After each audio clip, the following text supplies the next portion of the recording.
What's up, chess player, and welcome to the Journey to Grandmaster, a place where you can improve every aspect of your chess game. And today I want to talk to you about one of the most important principles. This one alone would boost your chess level significantly. I not only want to share it with you, but also to tell you how you can master it, because once you master it, you're gonna never be the same chess player.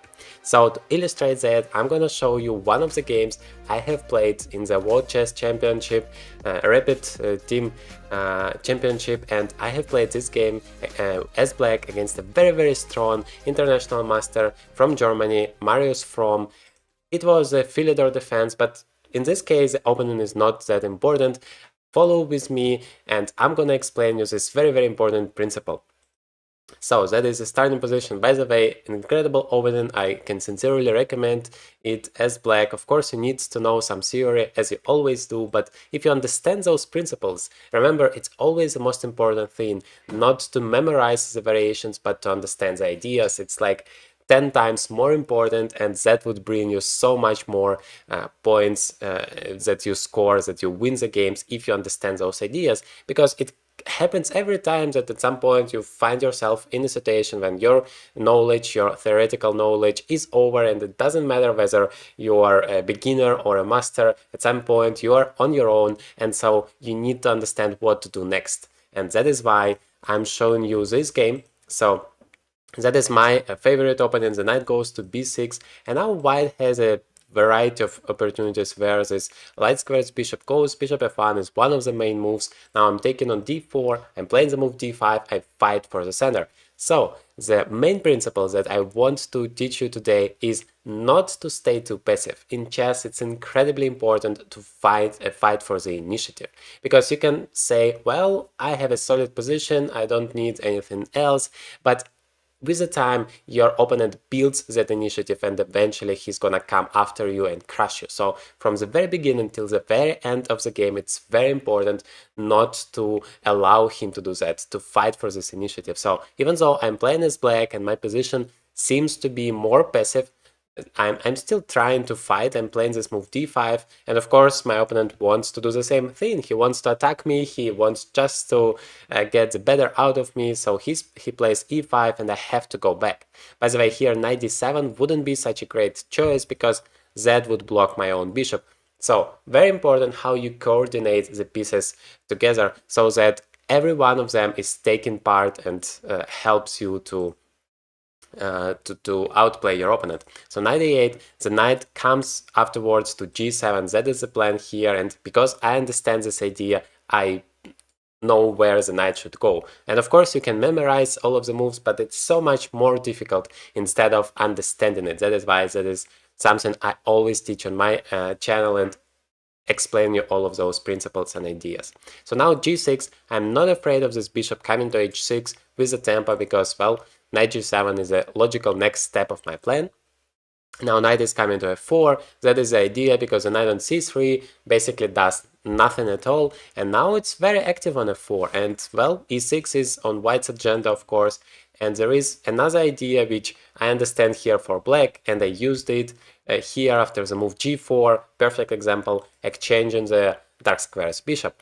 Very important, also helps to fight for the initiative, because look at this bishop on e7. That's much less active than the bishop on h6, and that is how you decide whether you want to exchange a certain piece or not. If your piece is less active than your opponent's, it makes sense to exchange it. And also, if in general you're on the defending side, your opponent is putting pressure on you, it's better for you to exchange as many pieces as possible, of course, if you are not some material down.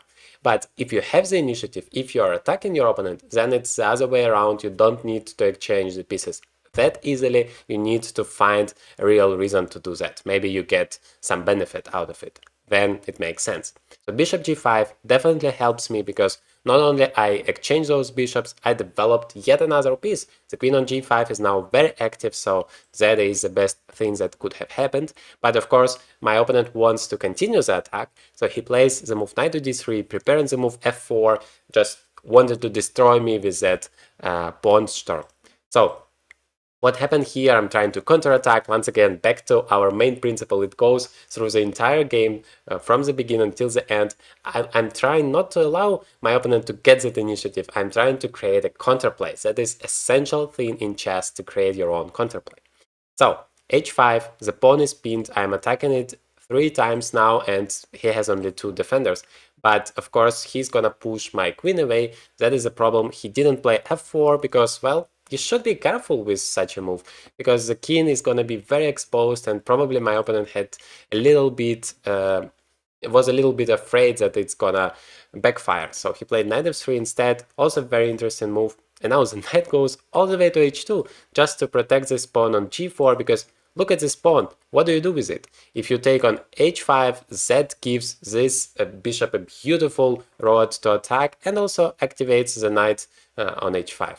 If you go g5, then once again your attack is pretty much over. You never make a move such as g5. You give up all of the light squares here, and it's very, very difficult for you to continue the attack afterwards. So that is why my opponent went from d4 to h2. Very, very interesting idea, especially in the rapid chess, when you don't really have that much time to understand how you should handle all of that.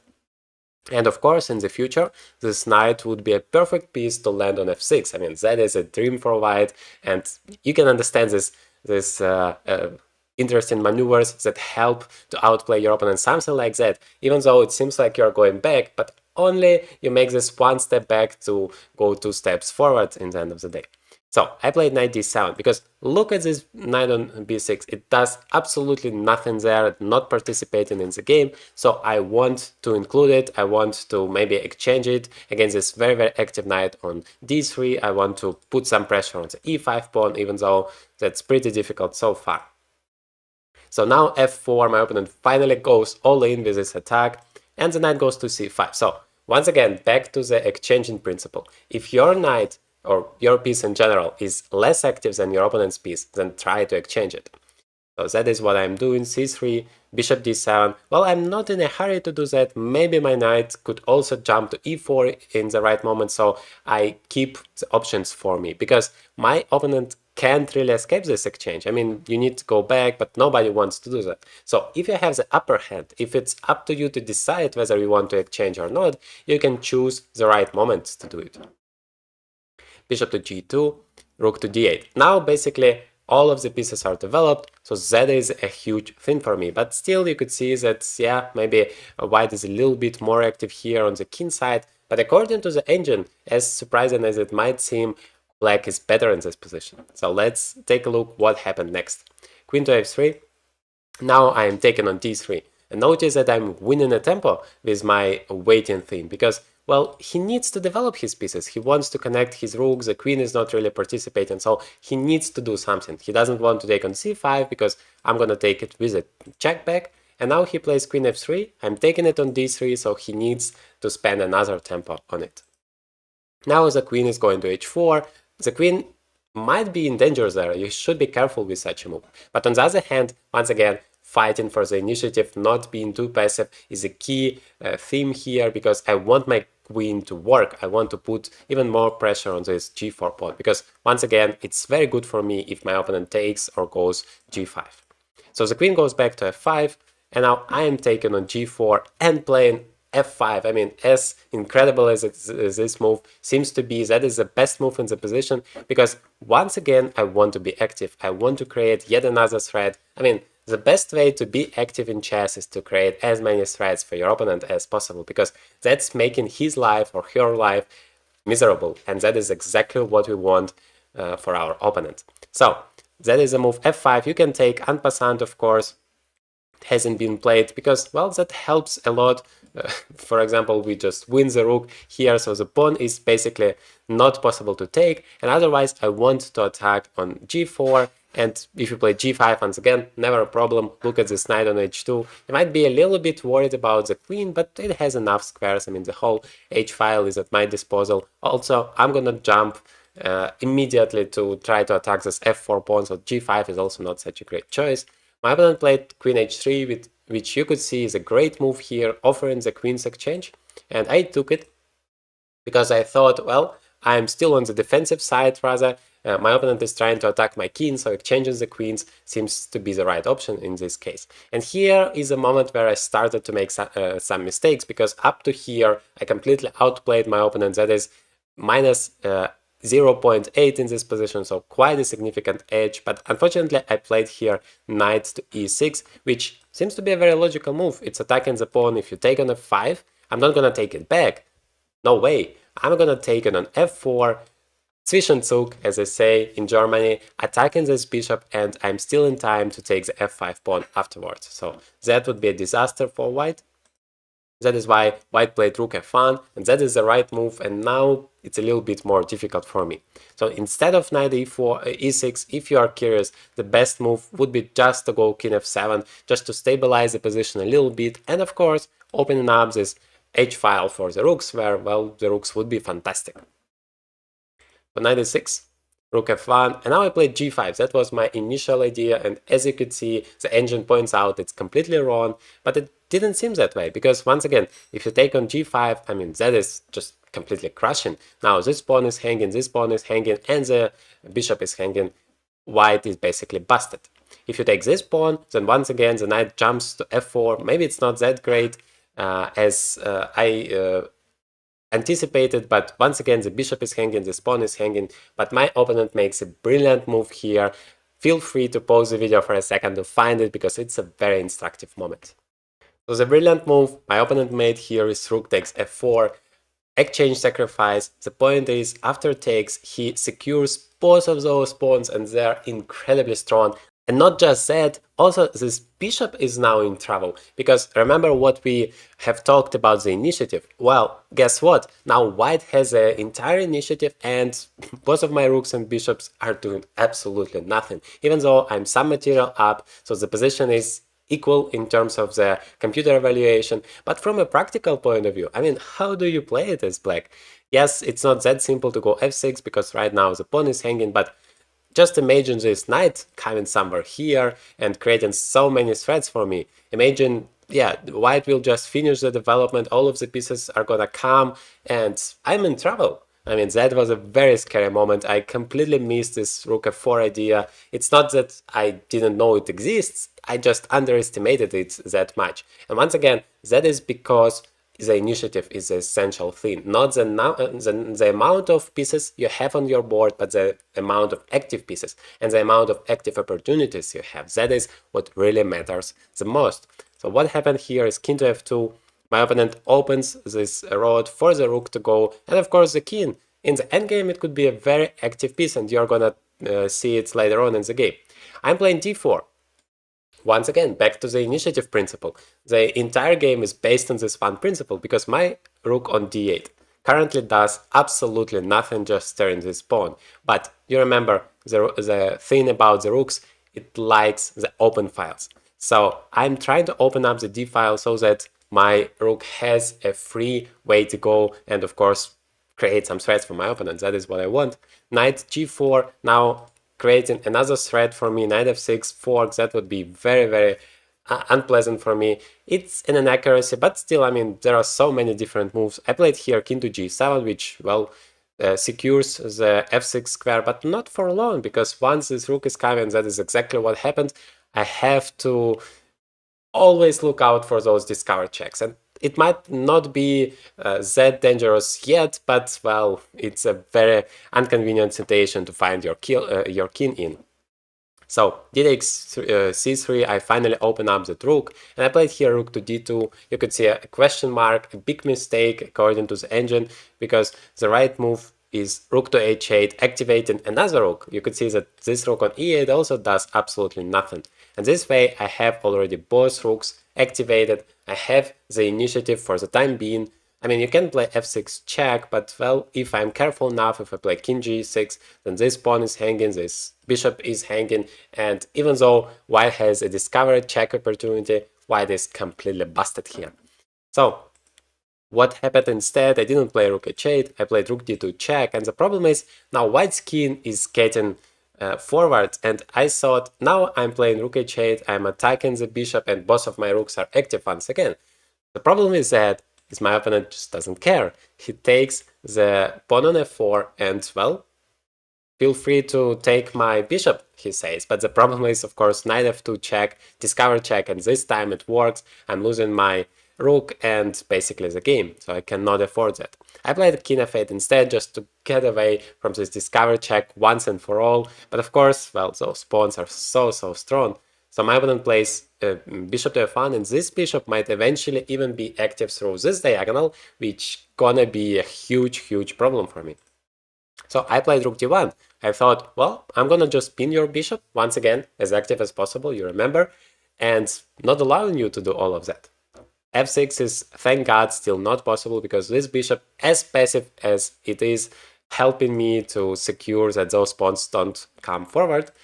The problem is I have 15 seconds at this point. Yes, there is a 10 seconds increment, but imagine feeling this entire pressure. It's World Chess Championship, the first time in my life I play in such a tournament, and I don't have any time. Very important game for our entire team.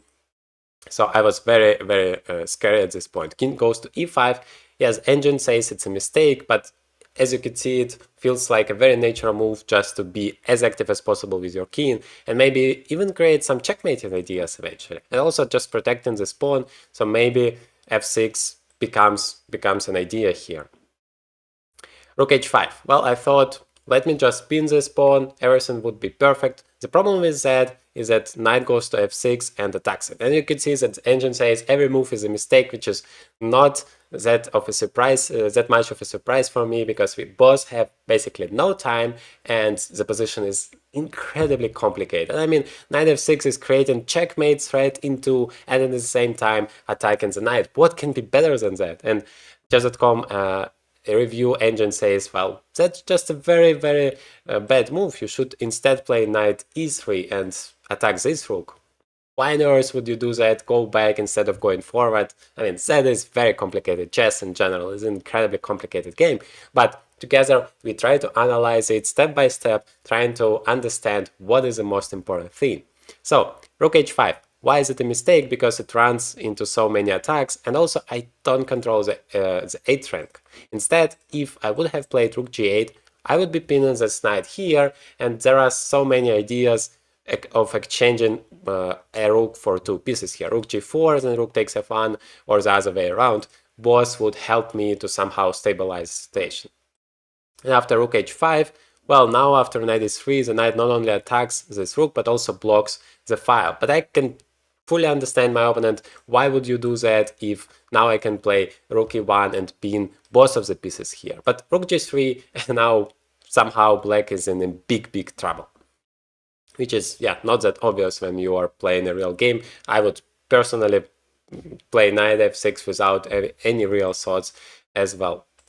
Rook e1 check. Now at least I'm pushing this king back, and rook h4 check. You don't really want to go to the g file, which once again is a mistake according to the engine, but I mean, you don't want to block your own rook, which is creating such a huge threat. And now I thought, well, that is my moment. I can just exchange this bishop, this completely useless bishop doing nothing there on c8, to get some initiative once again, and moreover to get rid of those pawns which are so annoying for me. Yes, I'm gonna have here the rook for two pieces, and you know normally two pieces are stronger, but on the other hand there are not so many pawns left, so if I am able to get rid of it, then basically it would be a draw if I am not plantering a checkmate, which in such a situation is an incredibly difficult task, as you will see later on. So knight goes back to g4, another mistake, rook g4, another mistake. I mean, for me it seems like a very logical thing. I'm pinning everything that I can, but king goes forward suddenly, and well, the king is actively taking part in the game, and I just mathematically have less pieces, and that is a problem for me. So my opponent is launching the attack. I go with my king away, king to g7. Now bishop e2, just protecting this bishop, ready to go with the rook to attack, activate all of the pieces, and once again having the initiative just destroy me. So what am I doing? I'm going away with my king. I understood that king g7 was a bad move, but I didn't want to go back, of course. So I thought, let me go to the corner. It's a dark square corner, so the bishop can get me there. I'm controlling the h file, so the rook also can get there. So I thought my king is secure. The engine disagrees at all with me, but well, that's his opinion.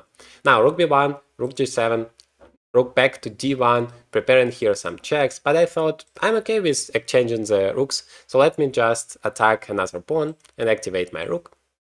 So yeah, you can see rook g8 here is the best move, and here I already felt secured because without a pair of rooks my opponent can never give me a checkmate. So that is a very important tip to remember for you. If your opponent is attacking for you, is attacking and trying to give you a checkmate, try to exchange as many pieces as possible because you remove those attackers and then it's much more difficult to create problems for you. So here what happened is bishop f3. I still should be a little bit careful because if my opponent manages to consolidate and start picking up my pawns, of course, I would be completely losing. So what I did is b5 immediately, as active as possible, trying to exchange all of the pawns. Here they are gone and the game is basically over. Here after bishop c6 my opponent offered me a draw, and as it fits my team result, I agreed to it and we won the match.